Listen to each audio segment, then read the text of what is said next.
గురుగారు, శ్రీకృష్ణుడు భీష్మునితో యుద్ధం చేయటానికి ఎన్నిసార్లు ఆయన మీదకి దూకాడు? అతను ప్రతిజ్ఞ తప్పడానికి వెనుక కారణం ఏమిటి? నిజానికి శ్రీకృష్ణుడు ప్రతిజ్ఞ చేశాడు, అందరికీ సుపరిచితమే. తన దగ్గరికి దుర్యోధనుడు, అర్జునుడు వచ్చినటువంటి సందర్భంలో నేనొకవైపు, నా సైన్యమైనటువంటి గోపాలకులు ఒకవైపు ఉన్నారు. వీళ్ళిద్దరిలో అంటే వేల కొద్దీ ఉన్నటువంటి సైన్యం ఒకవైపు ఉన్నారు, నేనొక్కడిని ఒకవైపు. ఈ రెండిట్లో ఏది కావాలో కోరుకోండి. ఇంకొకటి కూడా చెప్తున్నాను, నేను యుద్ధము అనేది చెయ్యను. అటువంటి నేను ఒకవైపు, యుద్ధం బ్రహ్మాండంగా చేసేటువంటి గోపాలక సైన్యం ఒకవైపు వేల కొలది ఉన్నారు. ఈ ఇద్దరిలో ఎవరో ఒకరిని ఎన్నుకోండి అని చెప్తూ, మీ ఇద్దరిలోనూ చిన్నవాడు అర్జునుడు కనుక, అర్జున నువ్వు కోరుకో మొట్టమొదట అని అంటే, అర్జునుడు నాకు సైన్యం వద్దు, యుద్ధం నువ్వే నాకు కావాలి, నువ్వు నా పక్కనుంటే విజయం లభిస్తుందని చెప్పి అర్జునుడు దైవ స్వరూపుడైనటువంటి శ్రీకృష్ణ పరమాత్మని కోరుకున్నాడు. అది అందరికీ సుపరిచితమైనటువంటి తిరుపతి వెంకట కవుల యొక్క రాయబార నాటకాలతోటి తెలుగు నాట చాలా సుప్రసిద్ధంగా పాకినటువంటి కథ. సరే, ఇంతకీ ప్రతిజ్ఞ ఏమిటి కృష్ణుడిది? నేను యుద్ధము చెయ్యను అని. కానీ అటువంటి శ్రీకృష్ణ పరమాత్మ మహాభారత యుద్ధంలో భీష్మాచార్యుల వారు మహాపరాక్రమంతో విజృంభిస్తూ పాండవ సైన్యాన్ని ఊచకోత కింద, అంటే ఊచకోత అంటే ఏంటమ్మా, మొత్తం వేరు కూడా మిగలకుండా మొత్తం కోసేయటం. అంటే వాడు బతికేటువంటి ఆశ లేదు, అంతలా చంపేస్తున్నాడు అందరిని. ఇక సైన్యం ఏమైపోతుందో అని అందరికి బెంగ పట్టుకుంటోంది.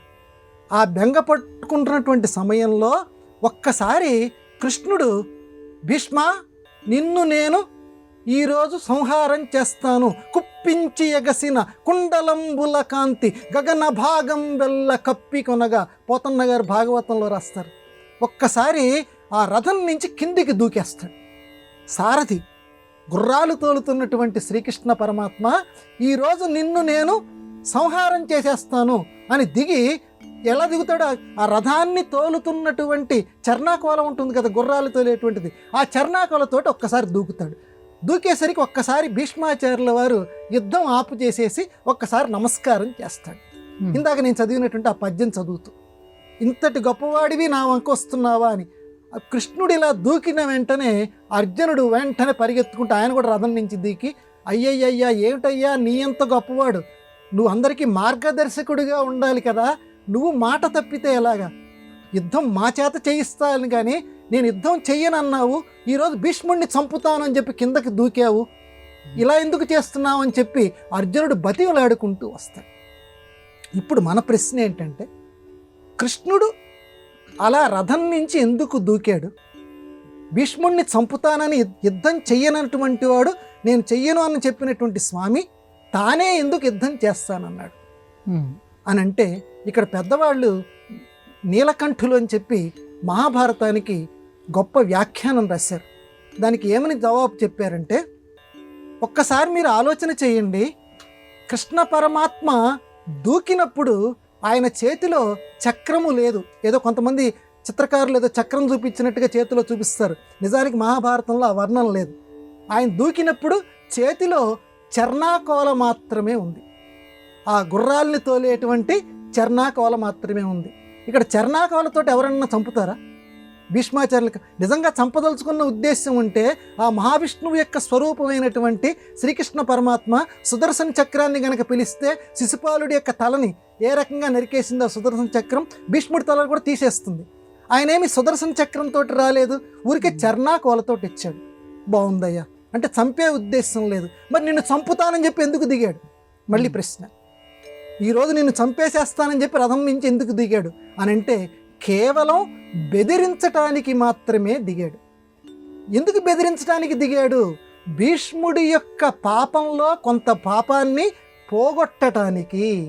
భక్తుల్ని స్వామి అంతగా ప్రేమిస్తట, వాళ్ళు చేసినటువంటి పాపాంశ ఏదైనా ఉంటే బాగా 99 పాళ్ళు పుణ్యం చేసి ఒక పాలు ఎవరన్నా పాపం చేసినటువంటి భీష్మాచార్యులు లాంటి మహాత్ములు మహాభక్తులు ఎవరైనా ఉంటే, ఆ ఒక పాలు పాపం ఏదైతే ఉన్నదో దాన్ని తీసేయాలి. దాన్ని తీసేయాలంటే ఏమైంది? దేవుడంతటి వాడు కిందికి దిగి నిన్ను చంపుతాను అనేసరికి, ఎదుటివాడు చంపుతాను అంటే నిజంగా ఎదుటివాడు చనిపోయినట్టే లెక్క. ఆ పాపం ఏదో ఎదుటివాడికి చుట్టుకుంటుంది. అందువల్ల ఈయనకున్నటువంటి పాపాన్ని తీసేశాడు. ఈయన చనిపోయినట్టే లెక్క. ఎందుకు ఏమిటయ్యా భీష్మాచార్యుల వారు చేసినటువంటి పాపం? కృష్ణుడు అక్కడే చెప్తాడు. ఆ రోజు నిండు సభలో ద్రౌపది ధర్మం ఏమిటో చెప్పండి అనంటే నోరు విప్పలేదు. పాపం.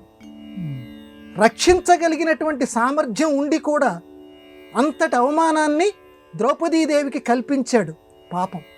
మరి కావాలని చెప్పి రాజు యొక్క కుటుంబం బాగుండాలని చెప్పి స్వామి భక్తి పరాయణత్వంతో భీష్ముడు మాట్లాడలేదు.